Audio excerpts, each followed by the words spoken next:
Hi, everyone, and welcome to the Neil Haley Show. And I am excited about my two guests. We're going to talk today about the documentary Ali's Comeback, The Untold Story, with director Art Jones and Dr. Khaliah Ali.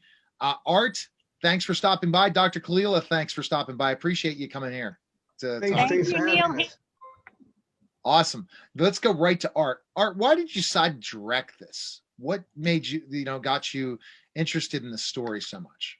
Well, the Reader's Digest version is that I grew up in Harlem, New York, and I was in and I was part of that moment where this brash young loudmouth was saying to this big bear known as Sonny Liston at the time that I'm going to knock you out and take the heavyweight championship crown. And it was the talk of Harlem at that time. And yes. I was about 12 or 13 years old, but I do remember a lot of talk around that. And long story short, the moment he had beat Liston, he had come out and said that he was now a member of the Nation of Islam. He had met with Malcolm X up in Harlem on Lynx Avenue on 116th Street, I guess on his way down to meet with Robert Castle, who was his boxing promoter at the time. But I'm saying that to say that it was that moment that I saw him for the very first time with a couple of my friends. And Ali had actually rubbed my head. And I said to my mom, I was never going to wash my hair ever again. And we fast forward to 2016. I'm in the studio and I hear over NPR, no dispersions against your station, but I hear on NPR that Ali has passed, and I froze. And that weekend of doing nothing but reacquainting myself with his life story led to my asking myself the question, because I'm in Atlanta now, I'm in the city that gave rebirth to Ali's career. Yes. In 1970. And I started an itch I couldn't scratch because I began to ask myself, how is that possible given the array of pressure from the United States government against him? And more importantly, who were the people that made that possible? And that's what started us going down this rabbit hole. Yeah, and it's so interesting when you talk about that, because guess what? That's what we need to be told. We know about what happened, but not Atlanta, why this took place, how this all happened, and this process that happened. And we'll also have Dr. Khaliah Ali with us. And you were going to hear the story from Art's words, and then you can add more to it, Khaliah. But was it kind of, once you heard about the documentary to be part of it, were you just ready to line up and say, I'm going to do this? Or, because you've been kind of in the background and not talked about a lot. What made you want to be part of this? Because again, this is a challenging story that you dealt with, a really hard time in your life and Muhammad's in so many ways. So tell us, yeah. Well, this is the deal. Thank you for having me on your show. I really appreciate it. I am a big fan of yours. You're cool. Thank you. The thing of it is, sweetheart, when Muhammad Ali, we divorced and everything, and Muhammad Ali came out with a book. After that, all these books start coming out. Nobody called me to ask me any questions about my life with Ali. And it was so heartbreaking and upsetting to know that I had to leave this man because of all the adultery and everything, and the embarrassment in front of these women, trying to break my family up. It was just like something I couldn't deal with at that time. And when you're hurting and you're going through pain and you're losing your family and the person that you want to be with the rest of your life, this is not something that's easy to cope with. And the best thing for me to do is just be quiet, be silent, calm down, and just heal. Yes. I had to heal.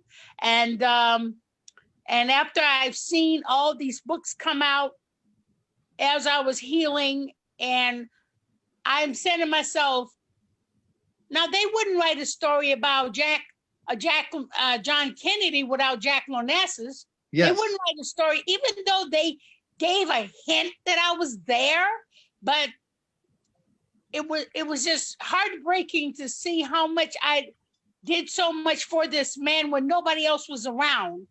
And Yes. it hurts the fact that I had to suffer with him. We did this as a team. We did this as a husband and a wife, as a family, going through what he went through. Yes. And he wasn't by himself going through this. So I just decided to just keep my mouth shut until I heal. Right. And I'm able to tell my own story. I would rather do that than to say something I would regret saying. So when I decided to go ahead and write the book, I just kept it to myself. And then Muhammad says, I heard you writing a book.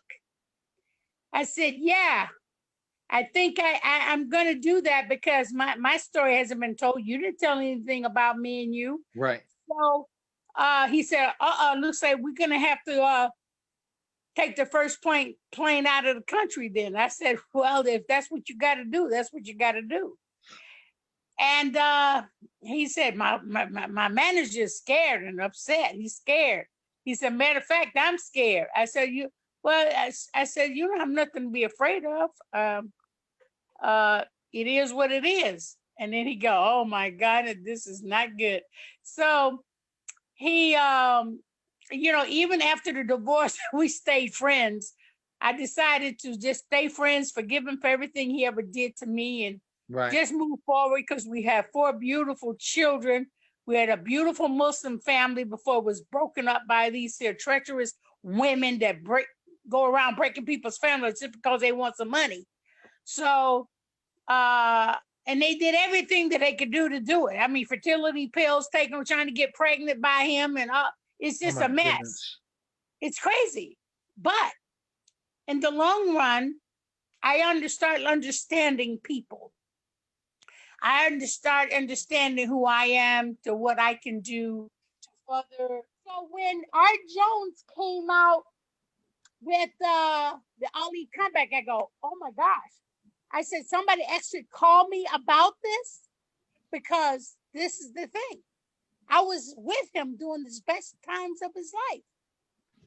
So when I decided to get more research on the situation, I was very excited, and I was very thankful that he decided to do research and find out the real story. Wow. Because my book is coming out. You think you know everything about Muhammad Ali? You don't know jack. When this book comes out in January, you're on my show in January. Don't worry. Amazon for Christmas. It might. You have no clue about this man at all. Okay. None. Okay. So, you're coming on my show. That's all for that. You just don't know. Okay. So Art, you made a great call. Exciting. Yeah, you're going to come on. Yeah. So let's go back to Art real quick, but then we'll get to the next question. Khaliah, Dr. Khaliah, you're coming on again. So just know we're friends. You're coming on the show again to talk about your book when it comes out. Okay. All right. Okay. Absolutely. So, okay. Art. So we're kind of jumping into the situation. You put together, you contacted Dr. Khaliah to get her in the documentary. Who else did you tell me all the other people that are in it? Well, let me just say a little bit of background. I was a photojournalist in New York City, working for Model Cities. I did freelance work for the Amsterdam News and for the Daily News and for the New York Times. I come from a photojournalist background. And so when it came to doing documentary, or when it comes to doing documentary, I wanted to take an investigative approach to this. And anyone who's doing an investigative piece, and you being a journalist know, you follow the facts, or in some cases, you just follow the money. Right. All right. So when we started doing, me and my team, and that was Mandy Fasson and Daoud Bowling, Brittany Wyatt, and Yahya McLean were there, and Mark Stiff, that's my core team. We all were doing research to find out as much as we could about who were the ones that made possible that seminal event that took place on October 26th of 1970. And even though we knew that Ali had several wives, we were specifically focused on, and I said, let's narrow the focus, everybody. who was his wife between 1967 and 1970. That's when Khaliah Ali came up. Actually, most of my team thought, oh, that was Belinda. Well, Belinda and Khaliah is the same person. Okay, so once I found that out, I thought, okay, my producer, Brittany Wyatt, started the wheels in motion to find out how do we contact her. We found her in Hollywood, Florida. And I have to say, from the very first phone call, where I think it was her manager who I talked to first, within a couple of hours, the phone rang again, and it was her directly on the phone, which has never happened. Okay, and so we had a delightful conversation. I told her about what I wanted to do, and she's made time for me within that week. And I assembled my team and our cameras, and we just shut down to Hollywood, Florida, to spend actually an entire day. I thought we were going to get maybe 2 hours to interview her, and I would have been thrilled. But she was gracious enough to give us the entire day. And also to expand on that in terms of people who have contributed either to the film or to this event on October 26th. Robert Castle is somebody else who I had no clue as to who he was before we did the research. Mm-hmm. Robert Castle is the Jewish kid from Brooklyn, New York, who went to Emory University to law school and actually wound up going back to New York, working on Park Avenue at the time. He met the famous boxing promoter, Bob Arum, who convinced him that he should try his hand at this. And he was given Ali's contract at a time in which Ali was kind of a lame duck, because this was 1967, after he refused to go into the draft. Right. He had been convicted of draft evasion. He had a $10,000 fine, looking at 5 years in prison. The United States government took his passport, so he couldn't leave the country to earn a living. So, and so he was literally painted into a corner. And this is where I think the story about Khaliah Ali, and I'm so happy that you wanted her to be a part of this. I want her to be as much a part of this as anybody else, because the core, in terms of the people who were involved in making it possible for Ali to maintain his spirits over 3 long years without knowing what tomorrow might bring, whether he's going to go into the ring or whether he's going to be arrested. Okay, because he was already convicted. So at any time, the government could have just picked him up off the street and incarcerated him, bail or no bail. Okay, so It was a very uncomfortable and very tenuous moment in the life of both Muhammad and Khaliah. And also understand, she had given birth over those 3 years. So it's not like it's just the two of them hanging out and trying to deal with this tenuous situation alone. They were trying to build a family at the same time. That said, I just wanted to also point out that we had Robert Castle, who put up the letter of credit for $600,000. Senator Leroy Johnson, who was the first African-American senator in the state of Georgia in 92 years.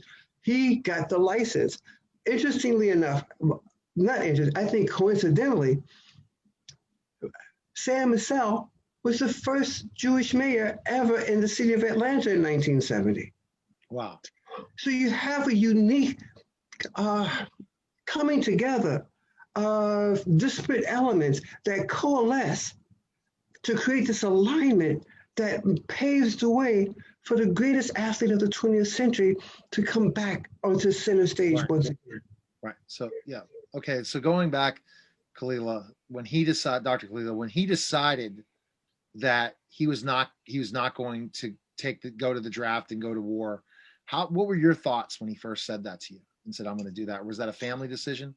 That was a family decision because, see, I was already Muslim, and that's what we did. We kind of coached him about it. It kind of opened up being a person who's fighting for his beliefs now, because this is what we've always done. I've been knowing this all our life. So when we told Muhammad, if you want to become a Muslim, you have to not go to the armed services. That was very strict during that period. Mm-hmm. And so when he decided to do that, that was a decision from the family. It wasn't just a decision. It was a decision through the Honorary Elijah Muhammad, which we were under at the time. And this is not a surprise to me. It didn't come from him. It came from the Muslim organization. Wow. Okay. Yeah. And Muhammad, Muhammad said to me, now I was like 14 at the time. And if he had any questions about Islam, he would call me. And he said, what would you think? What do you think about this? If I go to the army, I ain't gonna be, I might be in the gym like Joe Louis. I ain't gonna be fighting. And he said, well, you can't do that because he didn't want to fight. How old were you then? You were how old were you when you said you gave that advice? That was at 14. I wasn't even married to the man. I was just giving him advice. I was giving him advice since I was 10. But because the guy asked me questions and I gave him this. I was already militant myself. So it's amazing how he stood up for his religion and he became a philanthropist, even more so than he was a boxing promoter. Because they should have actually paid him being a promoter. Yeah, they surely should have. Because he opened the door for all the calling the fighter names and all this kind of crap. And then when we finally gets the message on the phone in Philadelphia, we had just brought twin girls from the hospital in incubators because they were premature. And then that's when he got the news. And it was like, wow, it was like, this is the day I've been looking for and waiting for. Exactly. And it was a great relief. But like Mr. Jones says, when he was going through this, we were going through it too. It wasn't by himself. It was our whole family. They could, like Mr. Jones said, they could have snapped him up at any time. That's why we had to be closer to home. He wasn't gallivanting around the streets because we don't know what could have happened. They could have snatched him up at any time. Wow. Okay, so we was like walking on eggshells, Oh, yeah, most definitely. During that time, and it's very scary, Neil. Yeah. I didn't know marrying this man would be that much pressure, but we survived and we stood together, and then he goes, I gotta fight in Georgia. Of all places, I gotta fight in Georgia, southern Georgia. Oh my God. So when he got there, I told her, I said, be careful, because I couldn't go with him. I had to watch the babies. And that was the first time I couldn't really be with him doing his first fight after all we struggled through. Then he said, oh Lord, you think the Ku Klux Klan gonna shoot me down? Oh my gosh. Because Art, so what's the big deal about Georgia, Art? You don't know, Neil? Please. I do in a way, but yeah, I was just he just want Art to talk. Go and talk, Art. I'm just going back and forth. Yeah. I think the big deal with Georgia, as Dr. Ali had referenced, is in 1970. Let me try to paint a picture of what the social political climate was like in America, but even more so in the state of Georgia. Ali was the most polarizing figure in America in 1970. Because he was a draft dodger, first of all. Yeah, not because he refused to go to the draft. He wasn't a draft dodger. I mean, you know what I'm saying? I'm just trying to elude the government. He stood boldly with his shoulders held back and his head held high, and he said, I'm not going. I have no quarrel against the Viet Cong. I have no quarrel against the Vietnamese. You cannot get me to go 10,000 miles away from home to kill other Black and brown people for white, capitalist, racist America. He made that abundantly clear. And he was like, if you look at things, Dr. Khaliah, he was the kind of person that, was what we call in pro wrestling, the heel, the bad guy in Georgia, right? To fight in Georgia, they weren't rooting for him to win at all, right? They no. They didn't want anything to happen to him. They wanted him to be done, and that was his career. Exactly. And then also they had the pressure on Jerry Quarry, who was they made him the great white hope. They wanted George to win and knock out this Black Muslim. Okay. So that was really thing. That was the thing. Jerry Quarry didn't care about none of those people. And I told Muhammad, I said, be careful. Don't badmouth Jerry Quarry because he supported you all through your trials and your tribulations. Jerry said, look, they came after Jerry. They said, Muhammad, he said, this man is a boxer. He have a right to fight. If he don't want to go to the army, that's his business. And if he don't want to go to the army, he can fight.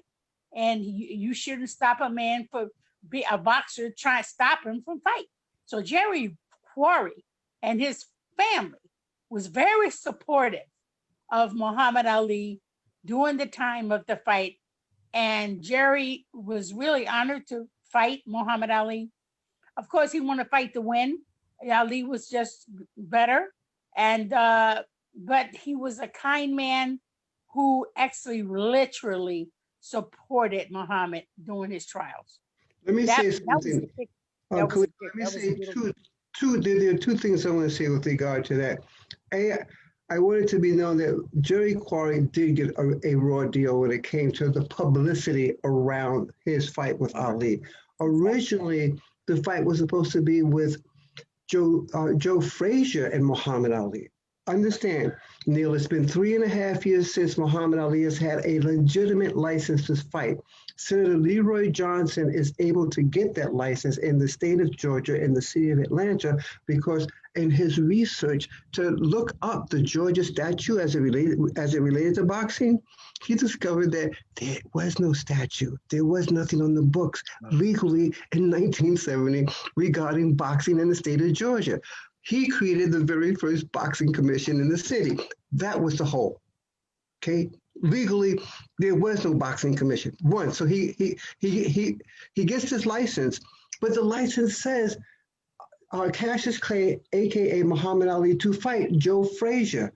It's only when he went to Philadelphia to speak to Yank Durham, that is Leroy Johnson, on behalf of sealing this deal between Joe Frazier and Muhammad Ali, that Yank Durham, and I can understand Yank Durham's disposition on this because there had been over 50 attempts to get Ali back in the ring over those 3 years. All of them floated, and many of them was to set up deals between Ali and Joe Frazier. So Yank Durham has heard this story many times before.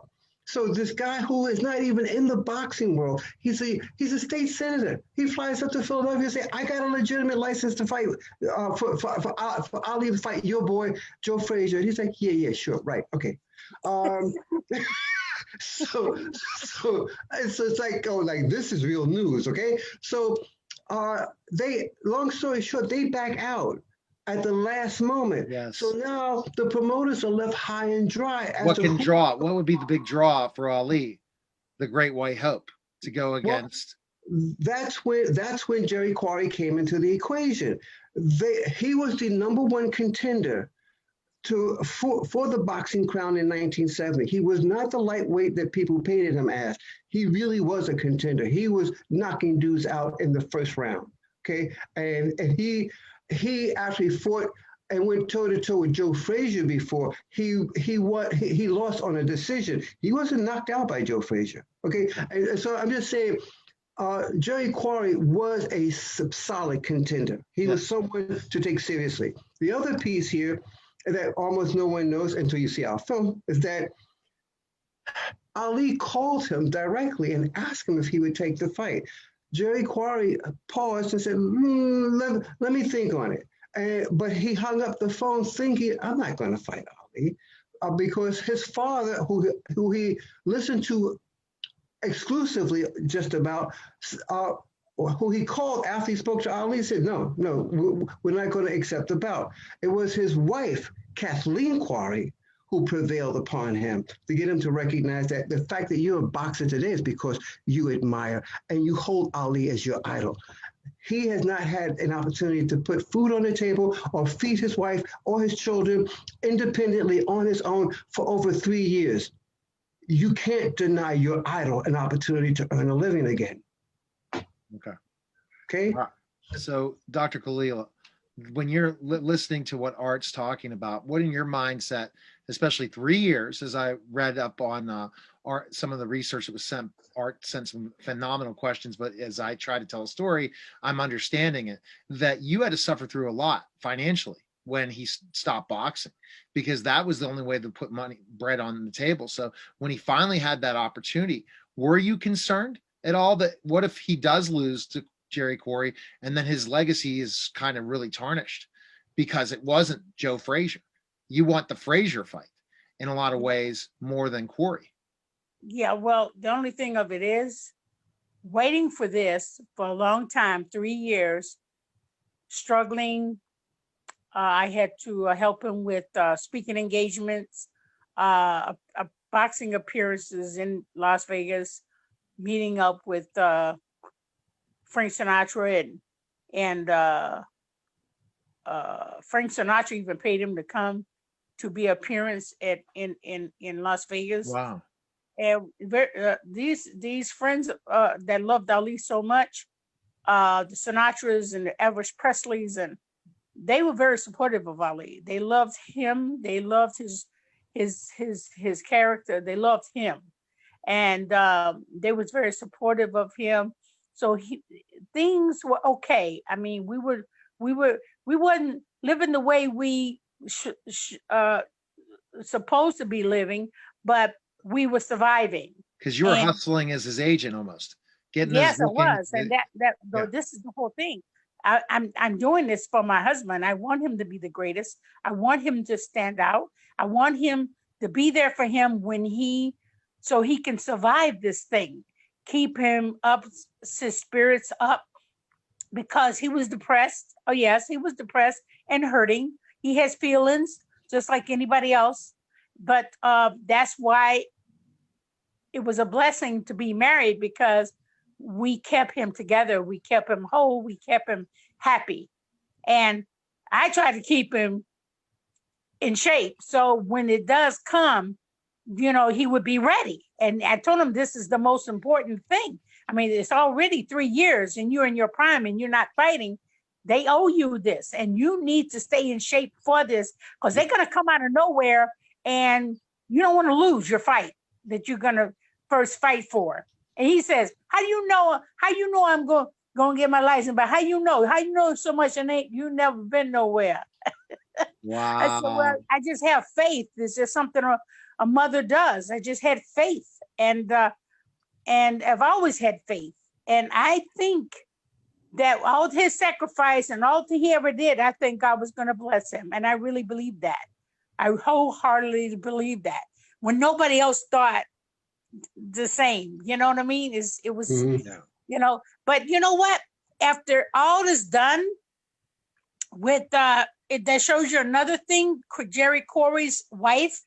See, these are the women that keep men together. These wives who love their husbands, who would sacrifice their husbands, they do what they have to do to survive, and they do the right thing. Everybody is not made to do that for their husbands. Everybody's not made. You got that's these too bad, Dr. All Khaliah. they want is money. All they want is money. That's it. Right. And they don't want to support. They want money and fame. Exactly. We're not built on that. We're built on integrity. We're built on hard work. Yes. And we're built on faith.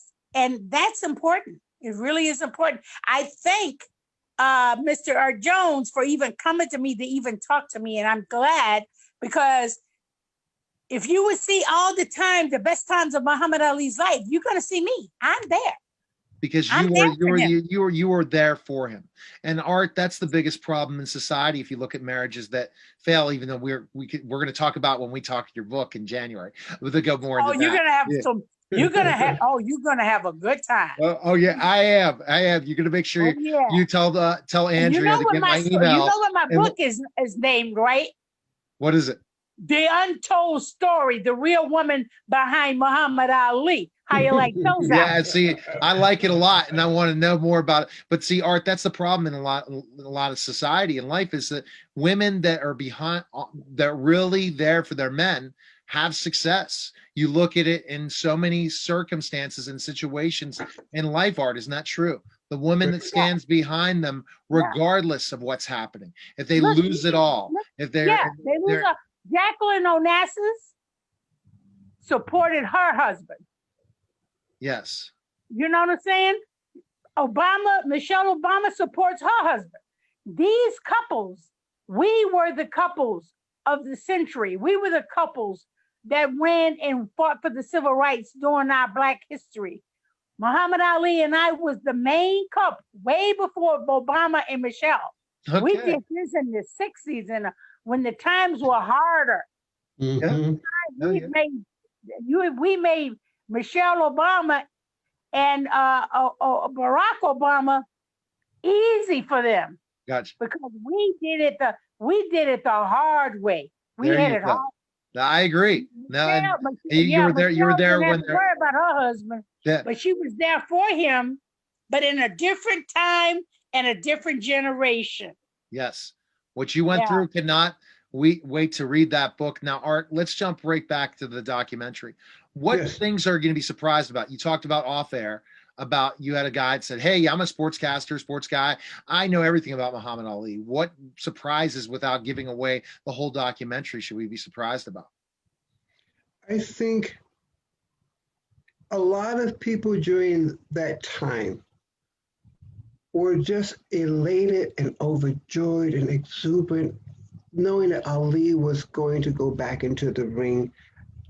People started buying tickets, getting hotel reservations in Atlanta, buying air tickets, getting limousines and rental cars and things like that to be here for that fight. It was in many ways a coronation more than a fight when you look at the crowd of people that came here from all over the entertainment industry. You had those from the music industry, you had those from the civil rights movement that came down here.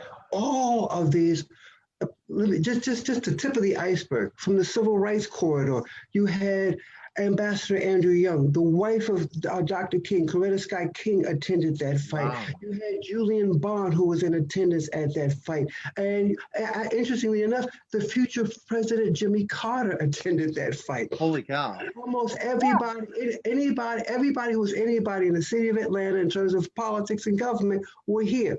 Entertainment-wise, you had Sidney Poitier, Bill Cosby, Barry Gordy Sr. You had Diana Ross, the Temptations, the Four Tops were here.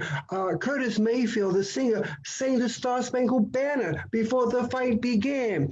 And there's a third group here that almost nobody wants to talk about, but we deal with in our film. Every big time hustler around the country, from Chicago, from New York, from Boston, from LA, from San Francisco. Every big time hustler descended on Atlanta that Was weekend. Gotti there? Was Gotti there? Would that be Gotti time? This is before Gotti's time. Before Gotti. Yes. Yeah, but every big time hustler, if you could think of him or her, they were here. See, I wasn't prepared for that one, but I just bring up Gotti because Gotti was in the 80s. So there you go. He probably saw Ali fight later on for sure. Yes. Yeah, he was that. Yeah, Gotti came to the camp later on with his other fights, and Gotti stuck with me because he asked me.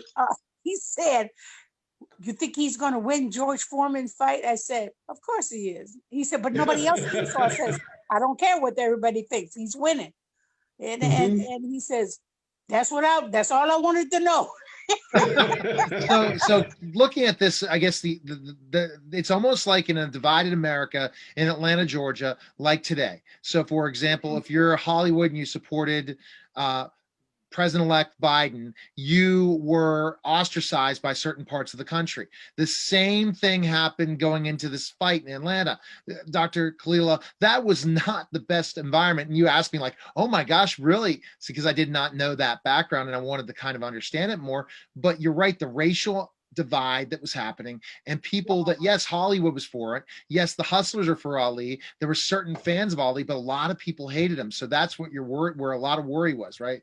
Dr. That's Khaliah? what the worry was, because even then they still hated him for not supporting United States of America. Yes. They considered him a person who hated, fighting for America, the country. And it wasn't like that.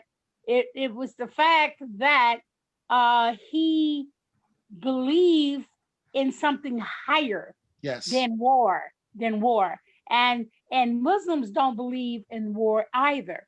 It's the thing of it is, we all are individuals that God has given us divine intelligence to be able to overcome and compromise anything. And when you don't want to compromise, then they take what they want. And Exactly. that's how war starts. It doesn't have to be a war for any reason. Exactly. Because we're intelligent enough to negotiate anything. Yes. And that's when the problem starts, when people don't want to negotiate. They just want to go over and bully and take. And people's lives are being killed for greed and the purpose of taking over things. That's what people do. So I think the best time for the soldiers and the veterans is always to protect our borders. I mean, they're there for a reason. Yes. But not to kill and make war. They're there to protect their boundaries in our country. Okay. Now, Art, one thing, let's now do a parallel looking at the experience right before when you got the documentary finished. You never knew that the civil unrest in this country would get to this all-time high. What are your thoughts of that? I mean, seriously, with it now coming out on December 1st, of what's happened in 2020. It's amazing speaking of parallels, how much what occurred 50 years ago that we captured in our film in many ways could have been a film of 2020. Yeah. When you look at the social and political dynamics that are affecting America today, it's not much different than it was 50 years ago, but the issues were a little different in terms of America being focused on the Vietnam War. That was prescient back then, as opposed to the coronavirus being prescient now. But what it created in terms of the dissension and the animosity and the anger and the depression among Americans, we are, especially as it relates to race. I mean, there has quite frankly been a shifting of those in my community seeing what our parents and our grandparents had gone through with people in white sheets on one level, to my generation seeing people in blue shirts, but having badges and having guns and just killing Black people in the street, literally. And they're doing it on camera. And they suffer no consequence. Even if they get suspended, they're suspended with pay. Yeah, exactly. And that's the problem. So hopefully this film brings out, we haven't changed in 50 years in certain aspects, but you look at the Vietnam War versus fighting COVID-19, a little different way, in the fact that Vietnam War was more, the hawks were for that war.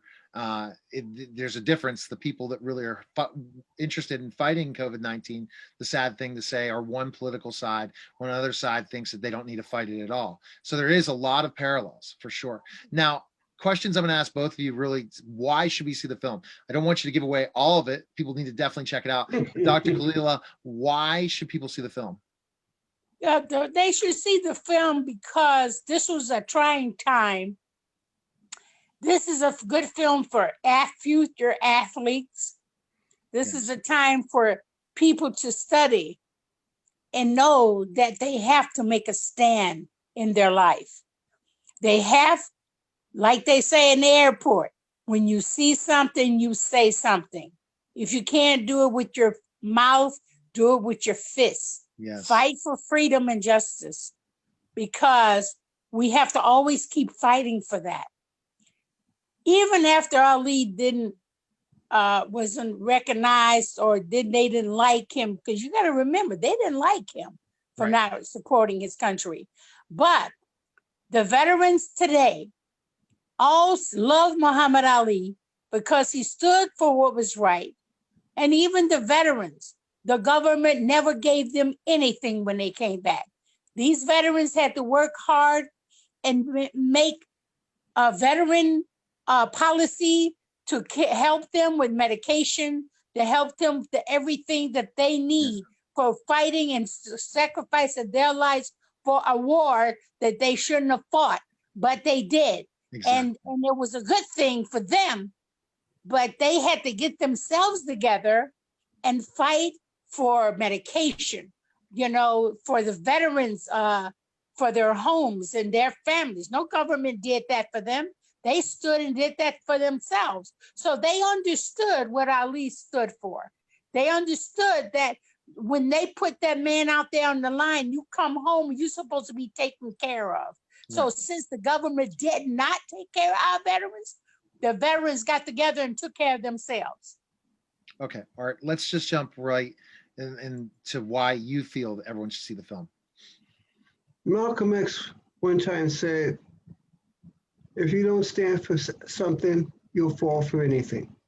There you go. And There you go. I love that line. That was a great line.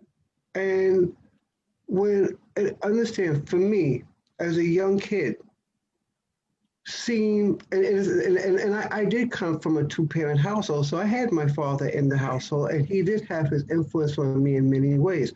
But in terms of who was in the public arena that was standing boldly for moral principles, and saying it to the most powerful nation on the planet, I am my own man. I will not follow your dictates. I follow the dictates of my conscience.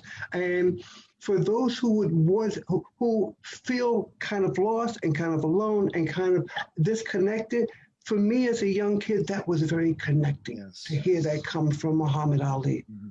And I'm sure there was a lot of other young Black kids around the country, and maybe even some white kids around the country, who took another look at the possibility of going into the military during the Vietnam War. And yes,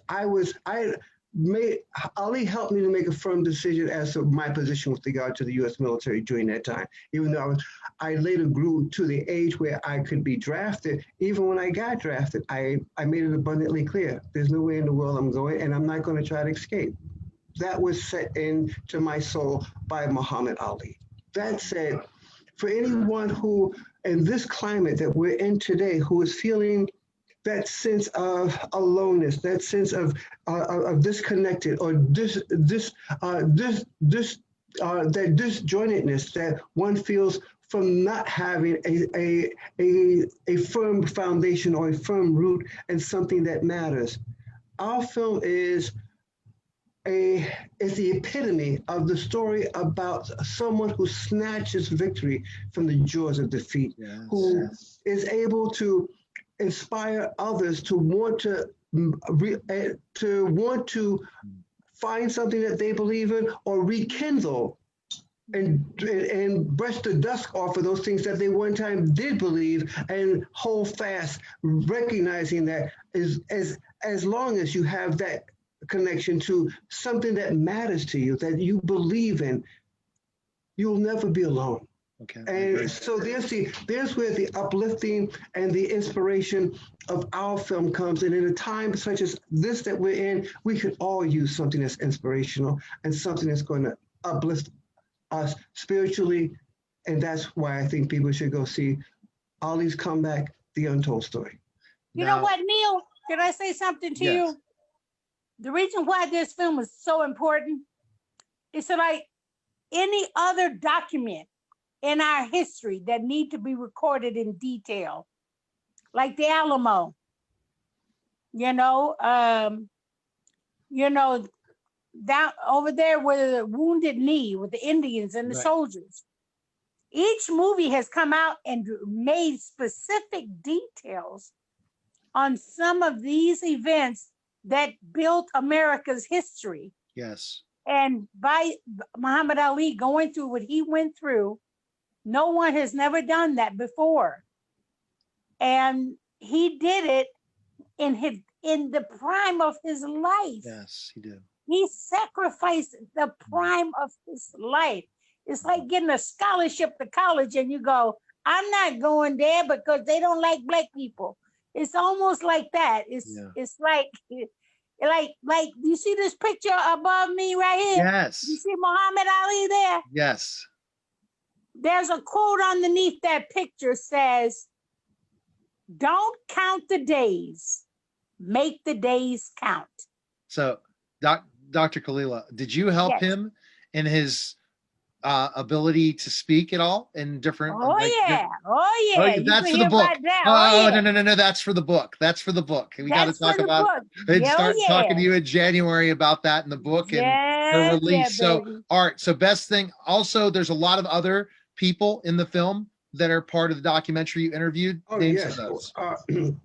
We have the great Jim Brown, Yes. who was very close to Ali during that period. And he, along with Kareem Abdul-Jabbar and Bill Russell, created the Cleveland Conference, where you had a collection of top A-lister sportsmen who coalesced as a group to spend 4 hours with Ali, asking him some very pointed questions about why he is not taking, why he has taken his stance against the war in Vietnam and against the U.S. military. And all of them emerged after that saying, we stand in solidarity with Muhammad Ali, because they were thus convinced that he had a bona fide, legitimate reason for not wanting to go into the military. But we also have in the film the 5-time heavyweight champion Evander Holyfield, and and also there is Ambassador Andrew Young, who was very, very close and one of the advisors to the late Dr. Martin Luther King. As I mentioned before, there's Leroy Johnson and Sam Cassell, as well as Robert Castle, who were the 3 key people to coordinate the business side of getting Ali back into the ring. And you have Kathleen Quarry and her son Jerry Quarry, who speaks in a very positive and wholesome way about their role in making this happen. And Zenona Clayton, who was the first African-American female to have her own daytime TV talk show here in the city of Atlanta, and was very involved with Dr. King during the Civil Rights Movement. And of course, we have on with us this afternoon the key person who's made all this possible for us, and Dr. Khaliah Ali. That's phenomenal. All right, so we can check out the film. Hey Neil, it was a great journey. I want to tell you that. It was a great ride. Got you ready for the book for sure. Oh yeah, I'm ready for the book. I just hope everybody else ready for it. You know what I'm saying? Yeah, that's gonna be surprising. I just wanted to say before we go any further that we were very fortunate to have Vision Film come on as our distributor, and December 1st will be the VOD release of Ali's Comeback, and that's going to be across the United States and Canada, and eventually across the globe. All right, so we definitely are looking forward to that. Neil, yeah. Hey Neil, I want to tell you something. At that fight, the first fight that I struggled, Ali get and stuck with him until he got it. And I wasn't able to be there because of our children being so small. Right.